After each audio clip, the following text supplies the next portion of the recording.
Hi, നിങ്ങളുടെ ഭർത്താവ് നിങ്ങൾ ആഗ്രഹിക്കുന്ന രീതിയിൽ നിങ്ങളെ കെയർ ചെയ്യുന്നില്ല എന്നൊരു ചിന്ത നിങ്ങൾക്കുണ്ടോ? നിങ്ങൾ എല്ലാ കാര്യങ്ങളും അറിഞ്ഞും കണ്ടും ആത്മാർത്ഥമായിട്ട് അദ്ദേഹത്തിന് വേണ്ടി ചെയ്തു കൊടുക്കും. പക്ഷേ നിങ്ങൾ ആഗ്രഹിക്കുന്ന രീതിയിലുള്ളൊരു കെയർ നിങ്ങൾക്ക് അദ്ദേഹം തരാത്ത ഒരവസ്ഥയാണോ ഉള്ളത്? നിങ്ങളുടെ ഭർത്താവ് നിങ്ങളെ വാല്യൂ ചെയ്യാൻ സഹായിക്കുന്ന 7 അമേസിംഗ് ആയിട്ടുള്ള കാര്യങ്ങളാണ് ഇന്ന് ടീച്ചറമ്മ നിങ്ങൾക്ക് പറഞ്ഞു തരാൻ പോകുന്നത്. സോ വീഡിയോ സ്കിപ്പ് ചെയ്യാതെ ഫുള്ള് കാണുക. അതിലൊന്നാമത്തെ കാര്യം എന്ന് പറയുന്നത് റെസ്പെക്ട് യുവർ സെൽഫ്. നിങ്ങളെ തന്നെ ബഹുമാനിക്കുക. പല സ്ത്രീകൾക്കും ഒരു സെൽഫ് റെസ്പെക്റ്റ് ഇല്ലാത്ത അവസ്ഥയാണ്. ചിലർ പറയുന്ന കേട്ടിട്ടില്ലേ, ഞാൻ ഭൂമിക്കും ഭാരമായിട്ട് അങ്ങ് ജീവിച്ചു പോവാണ്, ഒരു മനുഷ്യരും എനിക്കൊരു വില തരുന്നില്ല, എന്നെ ആരും റെസ്പെക്റ്റ് ചെയ്യുന്നില്ല. നിരന്തരം ഇതാണോ നിങ്ങളോട് പറഞ്ഞുകൊണ്ടിരിക്കുന്ന സെൽഫ് ടോക്ക്? ഇങ്ങനെ നമ്മൾ തന്നെ നമുക്കൊരു വാല്യൂ കൊടുക്കാതെ എന്നെ ആരും സ്നേഹിക്കുന്നില്ല, എന്നെ ആരും ഇഷ്ടപ്പെടുന്നില്ല, ഞാനത്ര പോരാ, ഈ ഒരു പറച്ചിലാണ് നിങ്ങൾ നിരന്തരം നിങ്ങളോട് പറയുന്നതെങ്കിൽ, അല്ലെങ്കിൽ നിങ്ങൾ മറ്റുള്ളവരോട് പറയുന്നതെങ്കിൽ, നിങ്ങൾക്കൊരു വാല്യൂ കൊടുക്കുന്നില്ല, റെസ്പെക്റ്റ് കൊടുക്കുന്നില്ല എങ്കിൽ എങ്ങനെയാ നമ്മളെ മറ്റുള്ളവർ വാല്യൂ ചെയ്യുന്നത്? നിങ്ങളെ സ്നേഹിക്കുക, നിങ്ങളെ റെസ്പെക്റ്റ് ചെയ്യുക. സെൽഫ് ലവ് എന്ന് പറയും. നമുക്ക് നമ്മളോട് തന്നെ സ്നേഹവും ഇഷ്ടവും ഉണ്ടായിരിക്കണം. നമുക്ക് സെൽഫ് ലവ് ഉണ്ടെങ്കിൽ എല്ലാവരും നമ്മളെ സ്നേഹിക്കുക തന്നെ ചെയ്യും. രണ്ടാമത്തെ കാര്യം എന്ന് പറയുന്നത് സ്മൈൽ ബ്യൂട്ടിഫുള്ളി. മനോഹരമായി പുഞ്ചിരിക്കുക. എപ്പോഴും നല്ല പുഞ്ചിരിച്ച മുഖത്തോടെ ഇരിക്കുക. പല സ്ത്രീകൾക്കുള്ള പ്രശ്നം എന്താണെന്നറിയോ? ഒരു ചെറിയ കാര്യം വരുമ്പോഴാ മുഖം വീർപ്പിച്ച് ഭയങ്കരമായിട്ട് ദേഷ്യപ്പെട്ടിരിക്കും. നിങ്ങളൊന്ന് ആലോചിച്ച് നോക്കിയേ, നിങ്ങളുടെ ഭർത്താവ് അല്ലെങ്കിൽ വീട്ടിലുള്ളവർ പലപ്പോഴും പറയാറില്ലേ, നീ ഇങ്ങനെ മുഖം വീർപ്പിച്ച് കാണുക. പ്രത്യേകിച്ച് ഹസ്ബൻഡ് ഭയങ്കരമായിട്ട് ഇറിറ്റേഷൻ ഉണ്ടാവും അല്ലെ, ചെറിയ കാര്യങ്ങളിൽ പോലും മുഖം വീർപ്പിച്ച് ദേഷിച്ച് ഇങ്ങനെ ഇരിക്കുന്ന ആ ഒരു അവസ്ഥയിൽ ഇരിക്കുമ്പോൾ എല്ലാവർക്കും നമ്മളോട് സ്നേഹമായിരിക്കും തോന്നുന്നത്. ചെറിയ ചെറിയ കാര്യങ്ങളിൽ പോലും മുഖം വീർപ്പിക്കാൻ നിർത്തുക. അപ്പം നിങ്ങൾ പറയാൻ, ടീച്ചറമ്മേ ഇങ്ങനെയൊക്കെ കാര്യങ്ങൾ ഉണ്ടാകുമ്പോൾ എപ്പോഴും അങ്ങനെ ചിരിച്ചുകൊണ്ടിരിക്കാനൊന്നും പറ്റില്ല.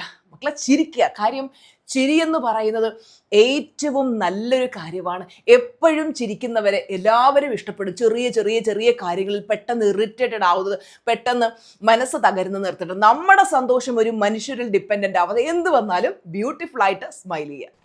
മൂന്നാമത്തെ കാര്യം എന്ന് പറയുന്നത് അപ്രീഷിയേറ്റ് ഹിം. അദ്ദേഹത്തെ അഭിനന്ദിക്കുക. പലരും പറയും, ആ മനുഷ്യൻ എന്നെ അഭിനന്ദിക്കത്തില്ല, ഇങ്ങോട്ട് അഭിനന്ദിച്ചാൽ ഞാനും അഭിനന്ദിക്കുക. അങ്ങനെയല്ല, നമ്മൾ ആദ്യം അങ്ങോട്ട് അഭിനന്ദിക്കുക. അദ്ദേഹത്തിന്റെ ചെറിയ ചെറിയ ചെറിയ നേട്ടങ്ങളിൽ പോലും അദ്ദേഹത്തെ അഭിനന്ദിക്കുക. ചില കാര്യങ്ങളൊക്കെ അദ്ദേഹം ചെയ്യുമ്പോൾ നമുക്ക് തോന്നും അമേസിങ് ആണ്, അപ്പോൾ അപ്പം തന്നെ ഒരു അഭിനന്ദനം കൊടുക്കുക. അതുപോലെ തന്നെ അദ്ദേഹത്തിന്റെ പേരൻസിനെ ടേക്ക് കെയർ ചെയ്യുന്നു, വളരെ സ്നേഹത്തോടെ അവരെ കരുതുന്നു. ഇങ്ങനെയൊക്കെ ചെയ്യുമ്പോൾ നിങ്ങൾക്കല്ലെങ്കിലും നിങ്ങളെ വീട്ടുകാരാ വലുത്, എൻ്റെ മക്കളെ നിങ്ങൾക്ക് വേണ്ടല്ലോ. നമ്മൾ മനസ്സിലാക്കേണ്ടത്, അദ്ദേഹം നമ്മുടെ ഭർത്താവ് ആകുന്നതിന് മുമ്പ് അവരുടെ മകനായിരുന്നു. നമ്മുടെ മകനാണ് നമ്മളോട് അങ്ങനെ കാണിക്കുന്നതെങ്കിലോ? ഒന്ന് ആലോചിച്ച് നോക്കി അല്ലേ. അപ്പോൾ അവരുടെ മകനായിരുന്നു. അച്ഛനെയും അമ്മയും റെസ്പെക്ട് ചെയ്യുകയും അവരെ ടേക്ക് കെയർ ചെയ്യേണ്ടതും അദ്ദേഹത്തിന്റെ ഉത്തരവാദിത്തമാണ്. അപ്പോൾ അങ്ങനെ അച്ഛനെയും അമ്മയും ബഹുമാനിക്കുന്ന മക്കളാണെങ്കിൽ അവരെ അതിൽ അപ്രീഷിയേറ്റ് ചെയ്യല്ലേ ചെയ്യേണ്ടത്? ഒന്ന് ചിന്തിച്ചു നോക്കൂ. നാലാമത്തെ point, have A life outside this relationship. അതായത് മിക്ക സ്ത്രീകളുടെയും ലോകം എന്ന് പറയുന്നത് അവരുടെ ഭർത്താവിനെ ചുറ്റിപ്പറ്റിയ, അതില്ലാതെ അതിനപ്പുറത്തേക്ക് ഒരു ലോകം അവർക്കില്ല. Over dependency. നമുക്ക് ആ ഒരു ബന്ധം വളരെ ഇമ്പോർട്ടൻ്റ് ആണ്. അതുപോലെ തന്നെ നമ്മൾ മറ്റു ബന്ധങ്ങളും കീപ്പ് ചെയ്യുക. നമുക്ക് നല്ല സുഹൃത്ത് ബന്ധങ്ങൾ ഉണ്ടാക്കിയെടുക്കാം. അതുപോലെ തന്നെ നിങ്ങൾക്ക് സന്തോഷം തരുന്ന നല്ല ഹോബീസിൽ ഏർപ്പെടുക. നമുക്ക് പ്രത്യേകിച്ച് ഹോബി ഒന്നും ഇല്ലാന്നുണ്ടെങ്കിൽ ഭയങ്കരമായിട്ട് ബോറിംഗ് തോന്നി, എന്തെങ്കിലുമൊക്കെ ഹോബീസ് നിങ്ങൾ കണ്ടെത്തുക. അതുപോലെ തന്നെ ഗോൾ സെറ്റ് ചെയ്യുക. ആ ഗോൾ അച്ചീവ് ചെയ്യാൻ വേണ്ടി വർക്ക് ചെയ്യുക. ഏത് സമയം അദ്ദേഹത്തിന്റെ പിന്നാലെ ഇങ്ങനെ കൂടാതിരിക്കുക. ഏതൊരു സിനിമ ഉണ്ടല്ലോ, ചന്ദ്രേട്ടൻ എവിടെയാ അല്ലെ, ഏത് സമയം ഇങ്ങനെ അദ്ദേഹം എവിടെ പോലെങ്കിലും വിളിച്ചുകൊണ്ടിരിക്കും, ചന്ദ്രേട്ടൻ എവിടെയാ, ചന്ദ്രേട്ടൻ എവിടെയാ. അങ്ങോട്ടും ഇങ്ങോട്ടും തിരിയാനും പിരിയാനും സമ്മതിക്കാതെ പിറകെ കൂടാതെ നമ്മൾ ഇൻഡിപെൻഡന്റ് ആയിട്ട് നമുക്ക് ചെയ്യാനുള്ള കാര്യങ്ങൾ ചെയ്യാനായിട്ട് പ്രത്യേകം ശ്രദ്ധിക്കുക. ഫിഫ്ത്ത് പോയിന്റ്, സ്വന്തമായി ഒരു വരുമാന മാർഗം സൃഷ്ടിക്കുക. മറ്റുള്ളവരുടെ മുമ്പിൽ കൈനീട്ടുന്ന സ്വഭാവം നമ്മൾ നിർത്തുക.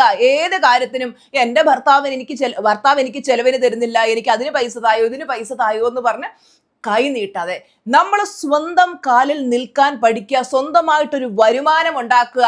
നിങ്ങൾ സക്സസ്ഫുൾ ആയി കഴിയുമ്പോൾ ഓട്ടോമാറ്റിക്കലി അദ്ദേഹം നിങ്ങളെ റെസ്പെക്ട് ചെയ്യും.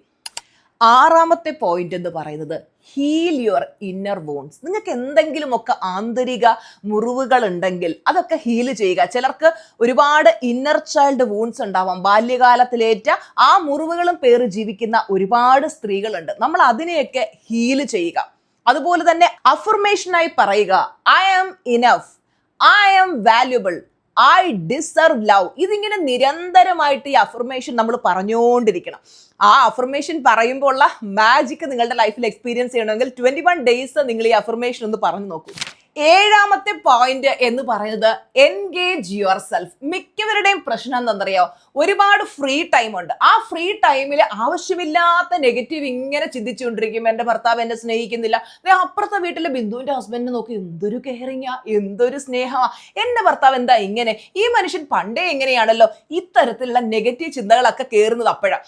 നിങ്ങൾക്ക് ചെയ്യാൻ ഇഷ്ടമുള്ള കാര്യങ്ങൾ ചെയ്യാം. ഇപ്പൊ നിങ്ങൾക്ക് കുക്കിങ്ങിൽ പുതിയ പുതിയ റെസിപ്പീസ് ഒക്കെ ട്രൈ ചെയ്ത് നോക്കുക. കുക്കിംഗ് ഒക്കെ ഭയങ്കര പാഷനായിട്ടുള്ളവർ, അങ്ങനെ നമ്മൾ പിന്നെ പുതുതായിട്ടുള്ള ഓരോ കാര്യങ്ങൾ ചെയ്യുമ്പോൾ ഭയങ്കരമായിട്ട് നമ്മുടെ സന്തോഷം കൂടും, നമ്മൾ എൻഗേജ് ആവും. ഗാർഡനിങ് ഇഷ്ടമാണെങ്കിൽ അത് ചെയ്യുക, ബേക്കിംഗ് ഇഷ്ടമാണെങ്കിൽ അത് ചെയ്യുക. അതുപോലെ തന്നെ നിങ്ങൾക്ക് വീട്ടിലിരുന്ന് എന്തെങ്കിലും വരുമാന മാർഗങ്ങൾ നേടാനായിട്ട് എന്തെങ്കിലും ചെയ്യാൻ പറ്റുമോ എന്ന് നോക്കുക. നിങ്ങളുടെ സ്കില്ലിനനുസരിച്ചിട്ടുള്ള എന്തെങ്കിലും ഒരു തൊഴിൽ കണ്ടെത്തുക. ഇന്നത്തെ കാലത്ത് ഇന്റർനെറ്റ് ഇത്രയും പോപ്പുലർ ആയിരിക്കുന്ന സമയത്ത് വീട്ടിലിരുന്ന് നേടാൻ പറ്റുന്ന ഒരുപാട് വരുമാന മാർഗങ്ങളുണ്ട്. അതിൽ നിങ്ങൾക്ക് സൂട്ടബിൾ ആയിട്ടുള്ള ഏതാണെന്ന് കണ്ടെത്തി അതിൽ നിങ്ങൾ എൻഗേജ്ഡ് ആവുക. എപ്പോഴും ഇങ്ങനെ സ്നേഹത്തിന് വേണ്ടി മറ്റുള്ളവരുടെ പുറകെ യാചിച്ച് നടത്തുന്ന ആ ഒരു സ്വഭാവം നമ്മൾ പൂർണ്ണമായും നിർത്തുക. നിങ്ങൾ മറ്റുള്ളവരുടെ മുമ്പിൽ സ്നേഹത്തിന് വേണ്ടി യാചിക്കേണ്ട വ്യക്തിയല്ല. നിങ്ങൾ അത്രയും പോസിറ്റീവായി കഴിയുമ്പോൾ, നിങ്ങൾ അത്രയും ഹാപ്പി ആയി കഴിയുമ്പോൾ, നിങ്ങൾ അത്രയും സക്സസ്ഫുൾ ആയി കഴിയുമ്പോൾ എല്ലാവരും നിങ്ങളിലേക്ക് വരും. നിങ്ങളൊരു മാഗ്നറ്റൈസ്ഡ് പേഴ്സൺ ആയി മാറും. എല്ലാവരെയും നമ്മളൊരു കാന്തം പോലെ നിങ്ങളിലേക്ക് ആകർഷിക്കുന്ന ഒരു അവസ്ഥ വരും. ആ അവസ്ഥയിലേക്കാണ് നമ്മൾ എത്തിച്ചേരേണ്ടത്. ഈ കാര്യം മറന്നു പോകല്ലേ. നിങ്ങൾ ഒരാളുടെ ഭാര്യ മാത്രമല്ല, നിങ്ങൾ പവർഫുൾ ആയിട്ടുള്ള ഒരു ലേഡി കൂടിയാണ്. നിങ്ങളൊരു സ്ത്രീ രത്നമാണ്. Yes, you are a diamond. ആ രത്നമായിട്ടുള്ള നിങ്ങൾ എപ്പോഴും ഷൈൻ ചെയ്യുക തന്നെ വേണം, തിളങ്ങുക തന്നെ വേണം. ഇതുപോലെയുള്ള ഒരുപാട് പവർഫുൾ വീഡിയോസുമായിട്ട് ടീച്ചർമാർ ഉടനെ തന്നെ വരുന്നതായിരിക്കും. നമ്മുടെ ചാനൽ സബ്സ്ക്രൈബ് ചെയ്യാത്തവർ സബ്സ്ക്രൈബ് ചെയ്യുക. അതുപോലെ തന്നെ ഈ വീഡിയോ നിങ്ങൾക്ക് വാല്യൂബിൾ ആയി തോന്നിയെങ്കിൽ നിങ്ങളുടെ ഗ്രൂപ്പുകളിലേക്ക് ഇത് ഷെയർ ചെയ്ത് കൊടുക്കുക. ഒരുപാട് പേരിലേക്ക് ഇത് എത്തിക്കുക. നമ്മളെപ്പോലെ ഒരുപാട് സങ്കടപ്പെടുന്ന സ്ത്രീകളുണ്ടാവും, അവർക്കൊക്കെ ഒരു ആശ്വാസമാകും ഈ വീഡിയോ എന്നുള്ള കാര്യത്തിൽ സംശയമില്ല. Thank you so much for watching this video. Bye bye. Love you all.